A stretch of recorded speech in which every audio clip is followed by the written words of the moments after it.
Olá, está começando Vida em Família aqui na TV Evangelizar. Que alegria chegar até você. Se você está acompanhando pelo YouTube TV Evangelizar Oficial, já compartilha com as amigas, porque esse programa está especial. Nós vamos falar sobre o transtorno de espectro autista. É isso mesmo, vamos descomplicar o assunto sobre autismo. Eu e meu convidado, Dr. Tiago Castro, ajudaremos você aqui no Vida em Família. O número de autismo tem crescido cada vez mais nos lares brasileiros. Inclusive, no meu Instagram, Fernanda Zapparoli, eu tenho recebido muitas mães que não sabem o que fazer quando recebem o diagnóstico. Olham para os seus filhos e pensam, e agora? O que eu vou fazer? É por isso que eu pensei nesse programa, para ajudar você, pai e mãe, a ter a informação correta e saber quais são os passos que vocês devem dar. Porque o problema não é o autismo, o problema é a desinformação. E no programa de hoje, o Dr. Tiago Castro, que é médico, pediatra, especialista em autismo, inclusive pai de um autista, irá ajudar você, que é pai e mãe, a superar esse problema que você está enfrentando, que é o medo de não saber como cuidar do seu filho. Pois saiba, se Deus permitiu que seu filho tenha autismo, Ele também te dará a graça para você ajudá-lo a superar. Agora eu tenho um convite especial para você. Que tal peregrinar com a minha família, a família Zapparoli, o Padre Lucas, no Santuário Mariano? Mas preste atenção, a peregrinação foi adiada para o ano de 2024. Março de 2024. Assim, você terá tempo para organizar melhor, até mesmo garantir aquelas férias para você poder estar presente no nosso grupo de peregrinos. Maria é aquela que nos conduz ao seu filho Jesus. Por isso, nossa peregrinação começará nos Santuários Marianos e encerrará com adoração em Santa Missa com um convidado especial, Padre Lucas, no Sagrado Coração de Jesus, no Sacré-Cœur, em Paris. Na França, vamos conhecer pontos turísticos, como a Torre Eiffel, o Arco do Triunfo, mas em Lisieux nós visitaremos o Santuário de Santa Teresinha do Menino Jesus, o Carmelo, a Basílica Principal e a Cripta. Nós vamos em Lourdes conhecer o Santuário de Nossa Senhora de Lourdes e a Fonte Milagrosa. Já em Portugal, visitaremos locais relacionados às aparições de Nossa Senhora em Fátima e participaremos da procissão das velas. Além de tudo isso, vamos ter missa diária com o Padre Lucas e se você quiser se confessar durante a peregrinação, o Padre também estará à disposição. Será um encontro com Deus, consigo mesmo, com a cultura europeia e com a nossa fé católica. Você descansará a alma, a mente e o seu corpo, porque nós escolhemos os melhores hotéis, os melhores restaurantes para que a peregrinação seja um verdadeiro descanso. Peregrinar nos faz entender melhor as Sagradas Escrituras. Afinal, somos todos peregrinos. Peregrinar é evangelizar e evangelizar é preciso. Peregrina Brasil, realizar o seu sonho é a nossa missão. Nós vamos agora para um breve intervalo, nós voltamos já com o convidado Dr. Tiago Castro. Preste atenção, vamos descomplicar o assunto sobre autismo. Eu espero por você já.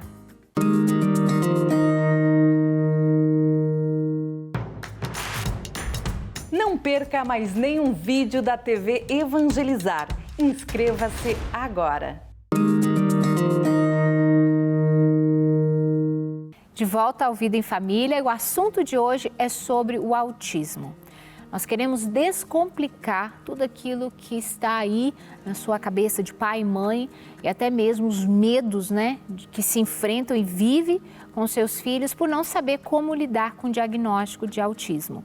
E o meu convidado hoje é o Dr. Tiago Castro, que é médico e especialista em autismo. Inclusive, o seu filho Noah tem o autismo e é uma história linda de superação. Dr. Tiago Castro, seja muito bem-vindo ao Vida em Família. Obrigado, Fernanda. É um prazer estar aqui com todos vocês para poder falar de um assunto tão pertinente, sério e latente nos tempos atuais, Para começar já, doutor Tiago, o que acontece é que os pais recebem o diagnóstico do autismo e bate aquele choque, aquele medo, aquele desespero por não saber o que virá no futuro.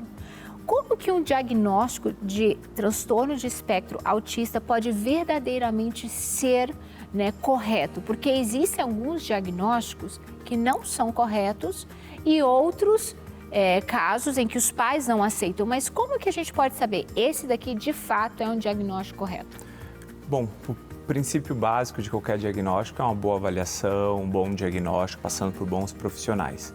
Mas assim, o autismo, ele é uma condição que a criança já nasce com ela. Muitas vezes essa criança ela tem alguns sintomas já desde bebê, antes do primeiro ano de idade. O pouco contato durante a amamentação, o pouco contato visual, o pouco engajamento com a família, poucos balbucios. É uma criança que tem dificuldade com sono, é uma criança que tem muita irritabilidade e conforme essa criança cresce e principalmente por conta das habilidades sociais demandarem mais, porque é natural, um bebê de 6 meses você não espera muita coisa dele. O bebê, por exemplo, de 18 meses, você já quer que ele esteja falando, que esteja se comunicando. Então a criança ela nasce com o autismo, ele é uma condição genética que sim tem forte influência sobre os fatores ambientais e conforme essa criança cresce, esses sintomas vão ficando mais claros.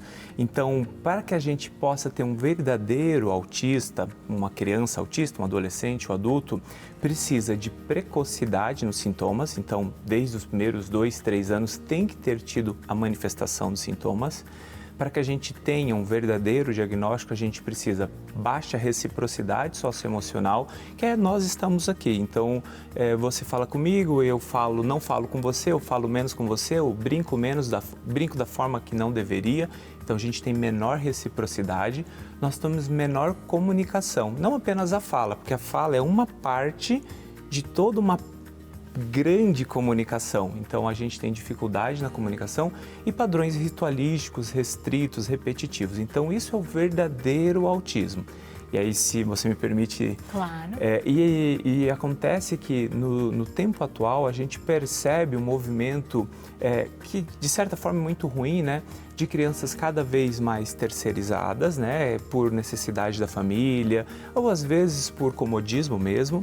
Crianças que são deixadas para ser cuidadas diante das telas, então é natural em cada restaurante todas aquelas crianças com 2, 3, 4 aninhos de frente a um celular, um tablet, e isso é um problema porque a gente já tem muitos estudos mostrando o impacto negativo do uso de telas, né? Ela causa comportamento hiperativo, comportamento desatento, menor linear de frustração, alteração de sono, irritabilidade, menor ganho social, alteração motora. Então, o que de fato é o autismo? Quando eu falei para você, é menor interação, menor socialização, menor comunicação. Então, se eu tenho uma criança hoje exposta a telas desde 6, 7 meses, e nós temos muitas crianças que ficam nas telas desde muito pequenininha, quando chega aos 2 anos, ela pode ter o diagnóstico confundido de autismo, mas ela não é autista, por quê? Porque não é da sua genética, porque o autismo você nasce com ele, ou seja, não é assistir televisão o dia inteiro que vai causar autismo, isso não acontece, mas infelizmente a gente chega a um ponto que mimetiza muitos dos comportamentos que são ali inerentes, clássicos da criança autista, do adolescente ou adulto. Eu vou sempre falar crianças porque eu sou pediatra, então eu sempre vou fazer essa menção ao autismo falando de crianças, mas entenda para adolescentes e pediatras também. Sim, e o objetivo mesmo, por mais que a gente possamos tocar no adulto, no adolescente, são as crianças. Porque muitos pais estão recebendo esse diagnóstico e já tratam aquela criança com uma certa inferioridade, sabe? É como que se fosse assim, desculpa a expressão, tá? Por favor. Mas assim, meu Deus, por que isso aconteceu comigo, justo comigo, né? Eu fui amaldiçoado. E calma aí, né? Nós estamos falando de uma criança, não é um diagnóstico em que você está ali recebendo como se fosse uma desgraça, né? E isso que acaba complicando o tratamento da criança. Então, o senhor tem um filho autista, né? Como que o senhor pode aconselhar os pais que estão nesse estado de choque e certamente rejeitando o filho? Fernanda, o autismo, ele não é o problema. O problema é a desinformação. O problema é a gente não proporcionar um diagnóstico precoce e um tratamento adequado da forma que deve ser, com a ciência aba, onde há uma família engajada, onde há escola engajada, onde há terapeutas engajados. Porque a imensa maioria das crianças que receberão o diagnóstico ali com seus 18, 24 meses e tratar de forma adequada, vão evoluir de forma promissora, a ponto dela ser independente e funcional.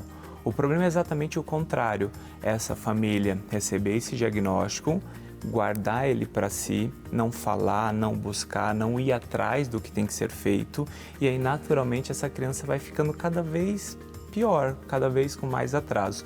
Então um problema para você, pai e mãe, é realmente cair nessa vala comum da desinformação, do medo, porque quando você entende que o autismo é apenas o seu filho, parte de quem ele é, você entende que aquilo dali é natural, como ter orelha, nariz, joelho, pé, ele é autista, ponto. O autista tem necessidades específicas que podem ser muito bem trabalhadas e a partir dali ter uma evolução muito boa. É assim que aconteceu com meu filho, né? Meu filho recebeu o diagnóstico por volta ali de 1 ano e 3, 1 ano e 4 meses. Era uma criança não funcional, que não falava, que não brincava, que não socializava, que tinha comportamento autolesivo, então ele se machucava. Era uma criança que tinha as estereotipias, os padrões, todos os padrões restritos, ritualísticos, alteração de sono, seletividade alimentar, ou seja, todo o processo bem clássico do autista. E a gente tratou ele por longos 4 anos, mas com sucesso.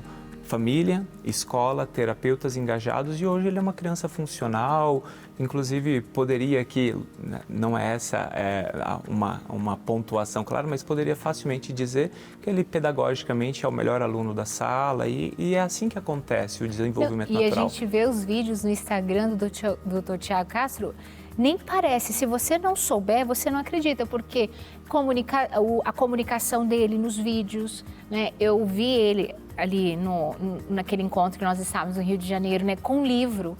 Então, no meio de uma palestra, ele olhando os livros, silenciosamente, não estava gritando, não estava correndo, não estava hiperativo. Ou seja, o senhor conseguiu, junto com a sua esposa, essa superação em sintomas tão típicos, né? Perfeito. Mas como que foi esse processo? Como que vocês conseguiram? Perfeito. Primeiro, assim, a gente está aqui para orientar, né? E aí quando você fala assim, ele nem parece, e de fato acho que muitas pessoas falam, nossa, ele não parece autista, eu acho que ele não tem cara, ele não tem jeito. E de fato, o autista ele não tem uma cara ou um jeito, eles pessoas como nós, então poderia estar aqui do lado e a gente não saber se ele não tivesse ali os comportamentos claros do autismo, né? Então, eu acho que a primeira coisa para quem está aí para com essa coisa assim, nossa, ele não tem cara de autista, tudo bem, mas essa mãe está levando essa criança de segunda a sexta-feira nas terapias, está tendo todo o envolvimento, está tendo o investimento de recursos, está tendo um desgaste emocional, e isso é muito importante porque as mães, não apenas as mães, né? As famílias dentro do TEA, eles têm realmente ali uma carga emocional muito grande. Alguns estudos mostram que a mãe dentro do espectro, com filho no espectro, ela está como um soldado de guerra em estresse, porque é sempre aquela, será que o meu filho vai conseguir? Será que o meu filho não vai conseguir? Será que o meu filho vai ter futuro? Será que o meu filho vai ser independente? E se eu não estiver junto, como vai ser? Então, isso é importante a gente dizer. E também não ficar esperando um arquétipo montado de uma criança autista. Eu digo isso porque o nível 1 de suporte, ele não é aquela criança clássica que não fala, que não socializa, que está lá fazendo os movimentos estereotipados, ritualísticos, rotineiros. Ele fala. O autista suporte nível 1, ele se comunica, ele brinca, ele engaja. Então, ele tem sim suas pontuações, mas a gente também não pode banalizar. Isso é um problema, porque muitas vezes a criança de suporte 2 e 3 recebe o tratamento e a criança suporte 1 não. Porque olham para aquela criança, mas está vendo, está falando. Sim, mas nessa idade ele deveria se comunicar muito bem. Vou dar um exemplo e já eu explico do processo terapêutico, né? Sim. Criança de 5 ou 6 anos, suporte 1, porque geralmente o suporte 1 não recebe diagnóstico com 2, 3 aninhos. Por quê? Porque com 2, 3 aninhos ele falava, ele socializava, ele brincava, menos e da forma dele, mas ele fazia tudo isso. E chega agora a 5 anos de idade, você pergunta, e aí filho, como é que foi o seu dia? E ele, bom. Tá filho, mas como foi o seu dia? Me conta o que aconteceu. Ah, foi bom. Tá, mas e na escola, o que teve? Ah, teve aula. E aula de quê? Ah, teve aula de matemática e português. Ou seja, ele consegue falar tudo o que ele precisa, contudo, ele não consegue se aprofundar. Ele tem dificuldade com duplo sentido. Pode parecer estranho, mas, por exemplo, eu piscar para você pode representar muitas coisas, como, por exemplo, eu estou dando em cima de você, ou confia em mim, ou deixa comigo, somos amigos. A criança autista ela tem dificuldade com esse jogo simbólico, a criança autista de suporte 1. Isso é uma coisa difícil. Tem coisas que são inerentes em nós, por exemplo, por que nós levantamos o braço assim quando, quem sabe? A criança autista ela tem essa dificuldade de fazer essa questão. A prosódia, é um encontro adequado do timbre de voz. Não adiantaria nada eu estar aqui falando, gritando ou qualquer coisa nesse sentido. Eu tenho que encontrar um timbre de voz. E também, se eu estivesse falando muito baixinho, eu estaria naturalmente perdendo o engajamento seu, do telespectador e das pessoas. Então, são sintomas que a gente pode dizer mais superficiais, mas que existem. Então, suporte 1 muitas vezes recebe outro diagnóstico. Ele recebe diagnóstico com 5, 6 anos de criança hiperativa, desatenta, criança mal educada, criança com algum déficit. Muitas vezes a busca no consultório é por ansiedade e depressão. Por quê? Porque existe uma sobrecarga sensorial, uma carga comportamental de uma vida não tratada, porque ele agora tem 5 anos, ele poderia ter recebido diagnóstico aos 2, que não tem.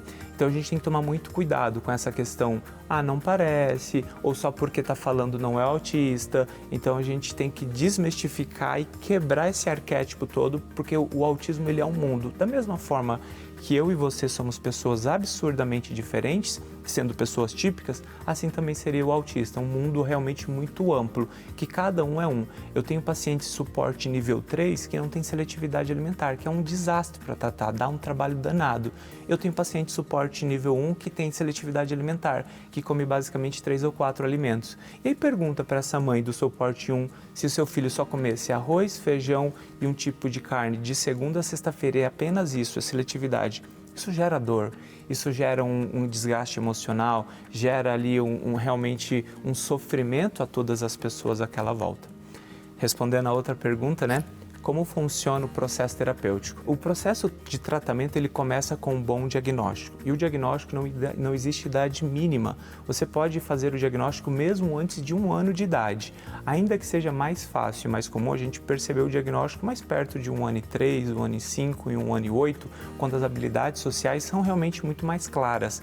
Porque se eu falar para você, olha, uma criança de 18 meses tem que falar aproximadamente 20 a 50 palavras, e você dá com seu filho que não fala nenhum, é muito fácil. Não, olha, tinha que falar 20 a 50, não está falando nenhuma, meu filho está com atraso de fala. Ficou fácil de entender. Agora, se eu falo, olha, seu filho com 9 meses, ele tem que ter atenção compartilhada. Aí você fala, você percebe por que é também mais difícil fazer o diagnóstico antes dessa idade? Então, a gente começa por um diagnóstico precoce. Depois, quem pode dar o diagnóstico? Existe também um mito que o diagnóstico ele é de neurologista e de psiquiatras, mas pediatras e médicos especializados no autismo e que atendem crianças rotineiramente, então até mesmo o médico da unidade básica de saúde, uma vez capacitado, pode fazer o diagnóstico. Porque se a gente não fizer o diagnóstico, não adianta nada eu falar do tratamento, porque para o tratamento dar certo, precisa de um diagnóstico precoce. Tratar uma criança com 5 anos é absurdamente diferente de tratar uma criança com 2. Nós nascemos com quase 100 bilhões de neurônios prontos para ser moldados a todo momento. E conforme a gente vai crescendo, a gente só vai podando e diminuindo essa quantidade de neurônios e sinapses. Então, quanto mais jovenzinho tiver esse cérebro, mais fácil é eu modelar essa massinha. Ponto. Resolvemos essa primeira parte que é o diagnóstico. O segundo passo é fazer com que a família de fato entenda o processo dele. Do que adianta eu semear um terreno se nesse terreno está cheio de erva daninha, está cheio de mato, eu não estou lá cultivando, eu não estou adubando, eu não estou limpando. Isso acontece muitas vezes, as famílias levam as crianças para as terapias, mas elas não se importam em ajustar o horário de acordar, o horário de dormir, não ajustam o horário de sono. Crianças pequenas, principalmente com 2, 3 aninhos, não podem dormir 10, 11 e meia à noite. Eles têm que dormir 19, 20, 20 e 30, sendo assim um exagero. Esse é o horário de dormir. Então, assim, qual que é o tratamento do autismo? Começa cuidando do terreno.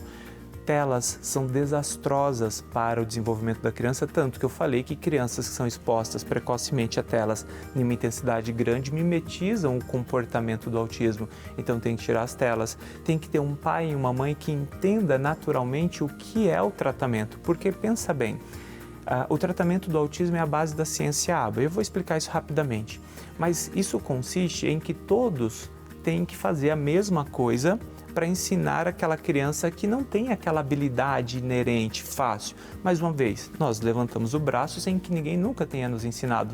Nós piscamos com os olhos sem que ninguém nunca tenha nos ensinado. E o autista precisa ensinar algumas coisas e repetitivamente. E aí, se eu estou aqui te ensinando de uma forma, o pai ensina de outro, a escola ensina de outro e o terapeuta ensina de outro, para a mesma coisa, percebe que há um desajuste? Sim. Pode ser uma coisa simples, mas vamos pensar em uma caneta. O pai pega a caneta assim, aí chega na mãe e fala, filho, tá errado, pega assim. Aí chega na mãe, aí chega na escola, não, menino, é com a outra mão. Aí chega no terapeuta, com a outra, desse outro jeito. Ou seja, muitas demandas diferentes para uma única ação. Pode parecer complexo, mas isso serve para um sim, para um não, para um quero. Por exemplo, eu vou te oferecer água, você quer? E você não responde, e eu te dou. Mas a mãe fala, você quer, filho? E o filho não responde, filho, você já sabe responder, você quer? Ele, sim. Percebe que se todo mundo reforçar o sim, naturalmente aquele sim vai vir mais cedo. Então o tratamento é a base desta ciência conhecida como ABA, e debaixo dessa ABA, que literalmente ficou agora ABA mesmo, existem os terapeutas que vão fazer o tratamento, que podem ser psicólogos, terapeutas ocupacionais, fisioterapeutas, educador físico, psicomotricista, ou seja, todo terapeuta que estiver disposto a tratar aquela criança. Mas o tratamento do autismo precisa ter intensidade, quantidade e qualidade. Uma criança suporte 2 ou 3, você fazer fono e psicologia uma vez por semana, não adianta. Você precisa realmente muito esforço. Vou tentar fazer uma analogia para que vocês possam compreender. Imaginem que eu, por exemplo, tivesse um sobrepeso aqui realmente mórbido, estivesse pesando 150 quilos. Ou seja, é um grande impacto à minha vida e que se eu não cuidar, isso está gerando prejuízo a ela. E aí, agora descobri que eu preciso me cuidar e eu vou fazer academia segunda-feira, uma vez por semana. Resolve? Não resolve. Ah, mas eu vou fazer academia então 5 vezes por semana. Resolve? Melhora alguma coisinha, mas ainda não resolve. Agora, se eu faço academia de manhã, faço um esteira à tarde, uma nutricionista para me ajudar, uma hidroterapia, todo mundo envolvido no processo, olha a quantidade, qualidade, intensidade. Então, por isso que muitas pessoas hoje não chegam a um resultado esperado, porque eles não estão dispostos a arrumar o terreno, tirar telas, arrumar rotina, ter disciplina, uma casa harmoniosa, uma casa que ora, que reza, que cuida realmente dos seus entes, né? Então isso é muito importante, pedir a Deus todo dia, eu falo que isso também tem que fazer parte, né, das nossas orações, estar lá conversando, Deus, por favor, me ajuda nesse processo. Eu sei que o Senhor é dono de todas as coisas, se for da tua vontade, esse menino vai conseguir. Então esse processo, ele é longo, mas dá resultados. Tanto que eu tenho um filho que sai do suporte 3 para um suporte, eu poderia até dizer que ele nem entra mais em suporte porque ele basicamente não faz terapia, mas ele entra para um suporte nível 1, ou seja, a criança pode mudar de nível. E da mesma forma acontece o inverso, você pode estar diante de um... Exatamente. Gente, incrível. Eu tô assim, maravilhada com os detalhes. Tenho certeza que essas informações trouxeram luz para as famílias e principalmente a beleza do testemunho do Dr. Tiago, sua família, com Noah, de você assumir. Se esse é o diagnóstico do seu filho, é seu filho, né? Ame-o, ajude-o, né, a superar, a vencer. Ele vai conseguir através do seu amor. Não é rejeitar, ignorar, fingir que não está acontecendo, né? É um presente de Deus, é uma bênção que o Senhor permitiu que fosse até a sua casa. E se Ele escolheu você, é porque você é capaz. Dr. Tiago, muito obrigada por todas essas informações. Pode deixar suas considerações finais? O autismo, ele não é o problema quando nós falamos. A desinformação, sim. Então, se você está diante de algum atraso, seja qualquer que seja o atraso, busque informações, busque cuidado, busque terapia, porque o que determina de fato, a perspectiva futura de uma criança é realmente a dedicação do pai, o engajamento de uma mãe, a família toda nesse processo e Deus. Muito obrigada, doutor Tiago. E olha, o próximo programa está muito especial. É Natal! Nós vamos falar sobre o Natal, uma história familiar de superação linda. Tenho certeza que vai inspirar você a viver um Natal feliz em família. Espero por você na próxima segunda-feira, às 21 horas, aqui na TV Evangelizar.